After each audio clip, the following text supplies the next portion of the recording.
మేము definitely couldn't bring back the loss only, but this is a small gesture, and మేము తప్పకుండా మీ కుటుంబానికి అవసరంగా అండగా ఉంటాము. ఇప్పుడు చెప్పి వెరీ అన్ఫార్చునేట్ ఇన్సిడెంట్ జరిగిన రోజు నుంచి నాకు చాలా బాధగా ఉంది, and we could express feelings. తర్వాత అందుకనే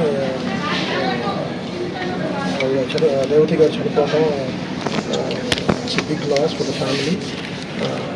అండ్ బాబుని చూడటానికి వచ్చా, and is recovering, but doctors are doing their best for recovery, and we want to support the family.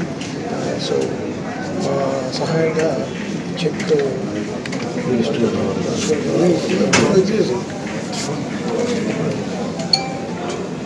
Sir ఒక్క నిమిషం.